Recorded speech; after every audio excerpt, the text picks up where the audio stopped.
అందరికీ నమస్కారం. ఈ మధ్యన జనసేన పార్టీ బొబ్బుల్ నియోజకవర్గం సంబంధించి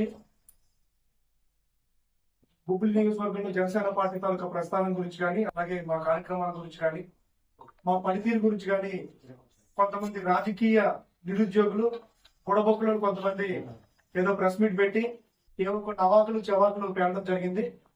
దానికి సంబంధించి వాళ్ళకి వివరణ ఇవ్వడం కోసం ఈ ప్రెస్ మీట్ పెట్టలేదు.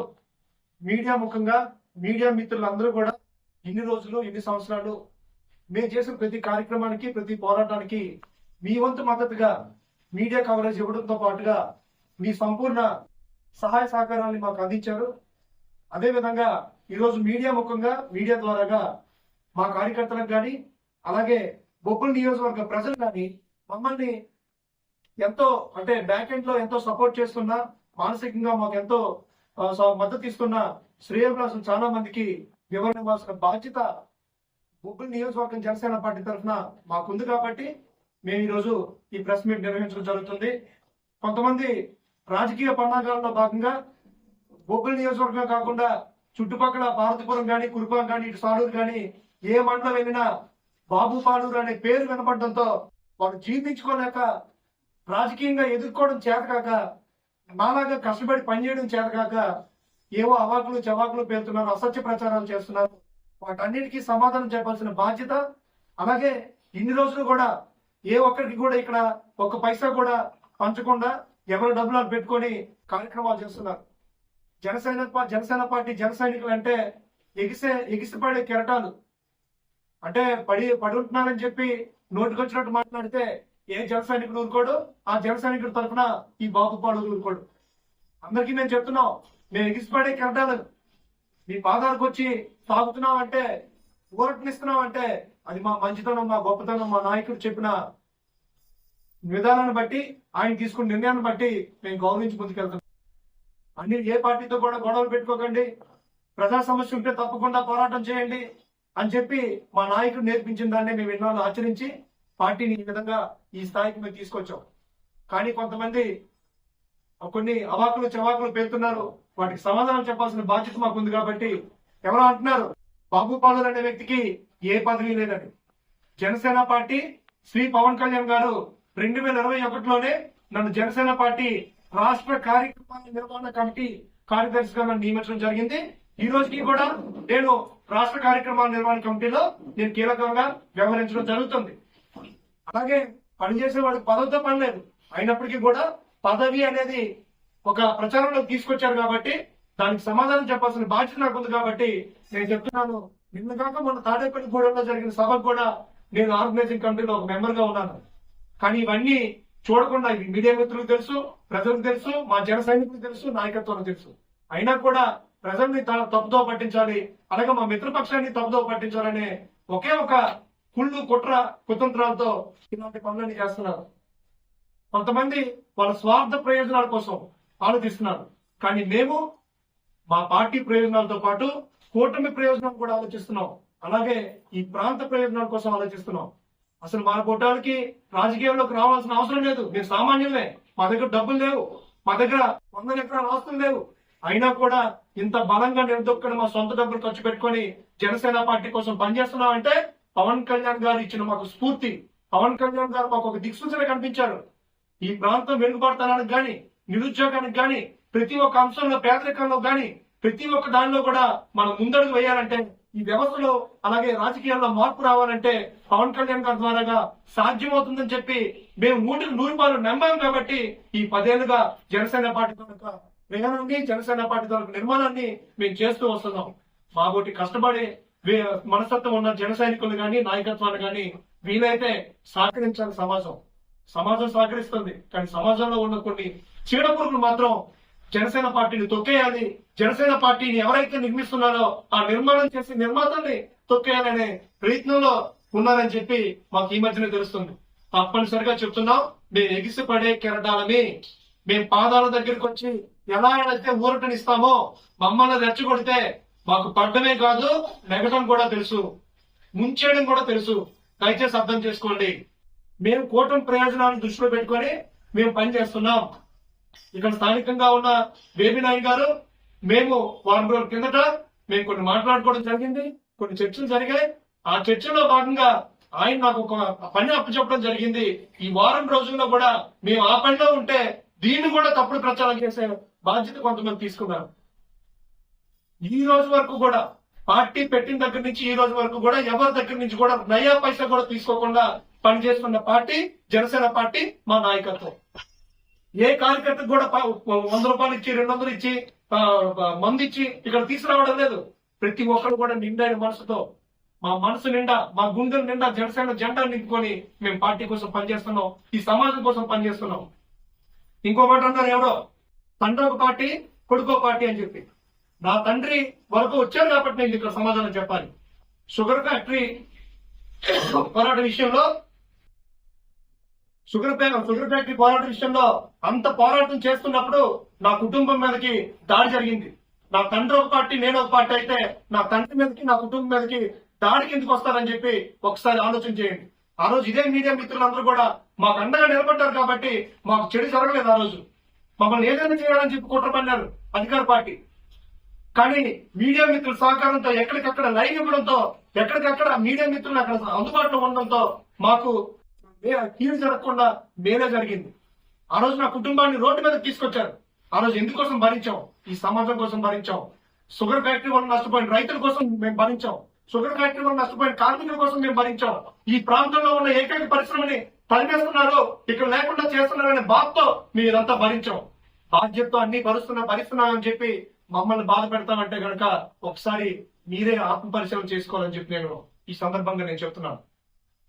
ఇక్కడ బాబు బాలు ఒక్కడికి గౌరవం ఇస్తే కాదు, మాకు కూడా పార్టీ నిర్మాణం జరిగింది. మాకు మండల అధ్యక్షులు ఉన్నారు, మాకు కార్యనిర్వహణ కమిటీ ఉన్నారు, సభ్యులు ఉన్నారు. మాకు ఒక నిర్మాణం జరిగి ఎక్కడికక్కడ నాయకత్వం ఏర్పడింది. మేము పార్టీలో నిర్మాణం భాగంగా ఇంకోటి చెప్తున్నారు, డేటా చోరీ అంట. డేటా చోరీ ఎవరికి డేటా చోరీ? ఈ రోజు వైసీపీ పార్టీ వాలంటీర్ల ద్వారా ప్రతి 50 ఏళ్ళకి ఎంతమంది వైసీపీ ఓట్లు ఉన్నాయో, ఎంతమంది జనసేన ఓట్లు ఉన్నాయో, ఎంతమంది టీడీపీ ఓట్లు ఉన్నాయో వాళ్ళ దగ్గర డేటా ఉంది. అలాగే టీడీపీ నాయకత్వం దగ్గర కూడా డేటా ఉంది, జనసేన నాయకత్వం దగ్గర కూడా డేటా ఉంది. ఇందులో డేటా చోరీ చేయడానికి ఏముంది? మాకు 4000 మంది జన సైనికులు వైజాగ్ నుంచి హైదరాబాద్, బెంగళూరు, చెన్నైలో ఉన్న బొబ్బుల నియోజకవర్గం సంబంధించిన జన సైనికులు ఉన్నారు. మరి వాళ్ళ ఇళ్లలో ఎన్ని ఓట్లు ఉన్నాయనే విషయం తెలుసుకోవాల్సిన బాధ్యత మా పార్టీ నాయకుడిగా మాకు ఉంటుందా లేదా? అది మేము తెలుసుకునే ప్రయత్నం చేస్తున్నాం. అలాగే గ్రామాల్లో ఉన్న జన సైనికులు వాళ్ళ ఇళ్లలో ఎన్ని ఓట్లు ఉన్నాయి, అసలు మా ఓట్ బ్యాంక్ ఎంత అనేది మేము తెలుసుకోవాల్సిన బాధ్యత ఉంది. మాకు ఈ రోజు 8600 మంది జన సైనికులు బొబ్బుల నియోజకవర్గంలో మాకు నేరుగా కాంటాక్ట్ లో ఉన్నారు. క్రియాశీలక సభ్యులు ఉన్నారు. వీళ్ళందరూ ఇళ్లలో ఎన్ని ఓట్లు ఉన్నాయో మాకు తెలిస్తే దాన్ని బట్టి కదా మాకు 25,000 ఓట్ బ్యాంక్ ఉందా, 30,000 ఓట్ బ్యాంక్ ఉందా మాకు తెలుస్తుంది. తప్పనిసరిగా పవన్ కళ్యాణ్ గారి నిర్ణయం మేరకు కూటమికి పనిచేయాల్సిన బాధ్యత ఉంది కాబట్టి మేము పనిచేస్తాం. కానీ కూటమి తాలూకా ప్రయోజనాలను దెబ్బతీసే విధంగా కొంతమంది షాడోలు, కొంతమంది కోవర్ట్లు పనిచేయడం మొదలు పెట్టారు. వాళ్ళందరికీ సమాధానం తప్పనిసరిగా చెప్పాను. మేము సంయమనంతో ఉంటున్నామంటే మీ కూటమి ప్రయోజనాలు, ఈ ప్రాంత ప్రయోజనాలని దృష్టిలో పెట్టుకొని ఉంటున్నామని చెప్పి ఒకసారి అర్థం చేసుకోవాలి. వారం రోజుల కింద జరిగిన ప్రెస్ మీట్ కి వారం రోజుల తర్వాత ఎందుకు మేము స్పందిస్తున్నామంటే ఈ వారం రోజుల్లో మేము చేయాల్సిన కార్యక్రమాలు మేము చేసాం, మేము చేయాల్సిన బ్యాక్గ్రౌండ్ వర్క్ మేము చేసాం. ఇక మీదట మేము చేయాల్సిన కార్యక్రమాలు మేము చేస్తాం. పార్టీ దృష్టిలో ఆల్రెడీ కొన్ని విషయాల్ని మేము పెట్టడం జరిగింది. మా జనసేన పార్టీ నాయకత్వం మాకు ఇచ్చే సూచనల మేరకు తప్పనిసరిగా మళ్ళీ ప్రెస్ ముందుకు వస్తాను. ఎవరెవరైతే తప్పులు చేస్తున్నారో, ఎవరెవరైతే ఈ ప్రాంతానికి కానీ మన బొబ్బిలి నియోజకవర్గానికి కానీ కీడు చేయాలనుకుంటున్నారో వాళ్ళందరినీ కూడా రోడ్డు మీద పెట్టి నిలబెట్టే ప్రయత్నం అయితే మేము చేస్తాం తప్పనిసరిగా. అలాగే ఇంకొంతమంది బ్లాక్ మెయిల్ చేస్తున్నామని అంటున్నారు. బ్లాక్ మెయిల్ చేయడం అంట. ఎవరిని బ్లాక్ మెయిల్ చేస్తాం? పార్టీ పెట్టిన దగ్గర నుంచి ఈ రోజు వరకు కూడా ప్రతి ఒక్క పైసా మా సొంత జేబుల నుంచి ఖర్చు పెట్టుకొని పెడుతున్నాం. ఇంకెవరిని మేము బ్లాక్ మెయిల్ చేస్తాం? బ్లాక్ మెయిల్ చేస్తే ఎవరు ఊరుకుంటారు? వాళ్ళే పబ్లిక్ గా వచ్చి పలానా వాళ్ళు ఇలా బ్లాక్ మెయిల్ చేస్తున్నారని చెప్తారు కదా. జనసేన పార్టీకి నేను భావజాలాన్ని దయచేసి అంటగట్టొద్దు. నిజాయితీ కలిగిన నాయకులు, నిజాయితీ కలిగిన జన సైనికులు ఏది ఆశించకుండా పార్టీ కోసం, పవన్ కళ్యాణ్ గారి కోసం, ఇక్కడ స్థానిక నాయకత్వం కోసం పనిచేస్తున్న జన సైనికులు ఉన్నారు. వాళ్ళందరినీ కించపరిచేలాగా ఎవరు మాట్లాడితే మాత్రం తప్పనిసరిగా అరే మీకన్నా పెద్ద పెద్ద ఆశ్రమంతోనే పోరాటం చేసి వచ్చినాడని మీరంతా మీ బతుకులంతా మాకు రోడ్డు మీద పెట్టి బట్టలు ఇప్పి మీ భాగవతాలు బయట పెట్టాల్సిన పరిస్థితి వస్తుంది. దయచేసి జాగ్రత్తగా ఉండండి. తప్పులు చేసిన మీరు వచ్చి ప్రెస్ మీట్ ముందు వచ్చి నోటుకొచ్చినట్టు మాట్లాడితే ఇక్కడ ఎవడు ఊరుకునేవాడు ఉండడు.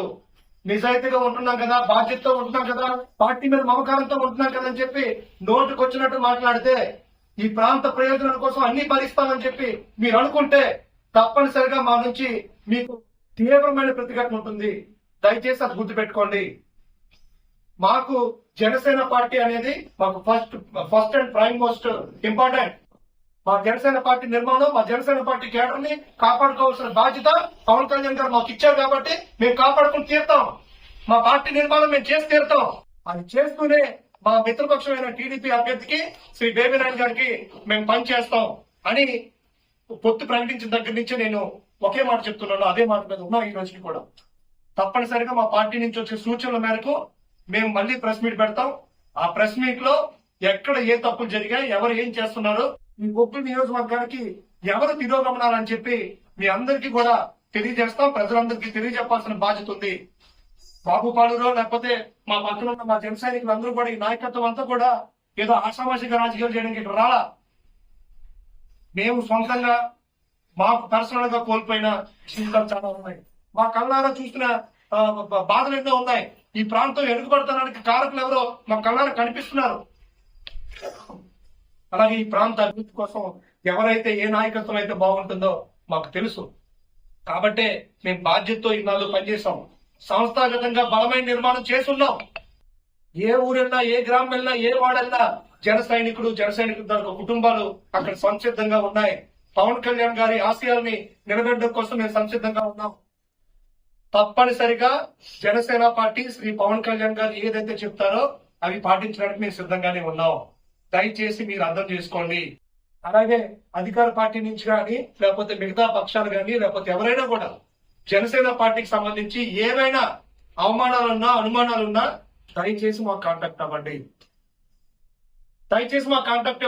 ఆపండి.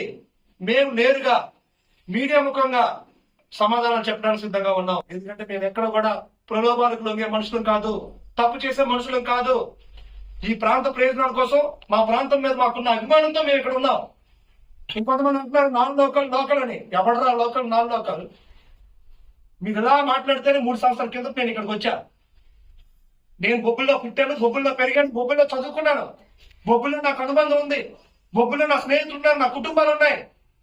ఎవరు లోకల్, ఎవరు నాన్ లోకల్? నేను పుట్టింది బజ్జిపేట మండలం మిత్రులస్తాం. ఒకప్పుడు బొబ్బులి నియోజకవర్గంలో ఒక భాగం. ఈ రాజకీయ నాయకుల స్వార్థంతో రీబైఫికేషన్ లో అది పాలపురం నియోజకవర్గంలోకి వెళ్ళిపోతే నేను నాన్ లోకల్ అయిపోతానా? నేను ఇక్కడ పుట్టింది, ఇక్కడ పెరిగింది, ఇక్కడ చదివింది నాన్ లోకల్ అయిపోతుందా? తెల్లారు లేస్తే రాత్రి పడుకునే వరకు నేను ఇక్కడే ఉంటున్నాను నా కుటుంబంతో. మీరు ఇలా మాట్లాడినందుకే నేను ఇక్కడ డబ్బులు పెట్టి ఇల్లు కూడా కొనుక్కొని ఇక్కడ ఉండాల్సిన పరిస్థితి వచ్చింది. అంత తెగిస్తే అంతవరకు వెళ్ళే మనుషులు మేము. ఒక్కసారి మాట తీసుకుంటే, ఒక్కసారి మాట ఇస్తే ఆ మాట కోసం మా సర్వస్వం అడ్డుపెట్టి నిలబడే మనుషులు మేము. దయచేసి మా నిజాయితీని శంకించే కార్యక్రమాలు చేయొద్దు అని చెప్పి ఇది ఒక ఫైనల్ వార్నింగ్ ఇస్తున్నాను. మళ్ళీ మా పార్టీ నుంచి సూచనలు వచ్చిన తర్వాత మీడియా మిత్రులందరికీ తెలియజేసి మీ సమక్షంలోనే ఎవరెవరు రోడ్డు మీద నిలబడాలో నిలబెట్టి తీరుతామని చెప్పి మీ అందరికీ సెలవు తీసుకుంటాను.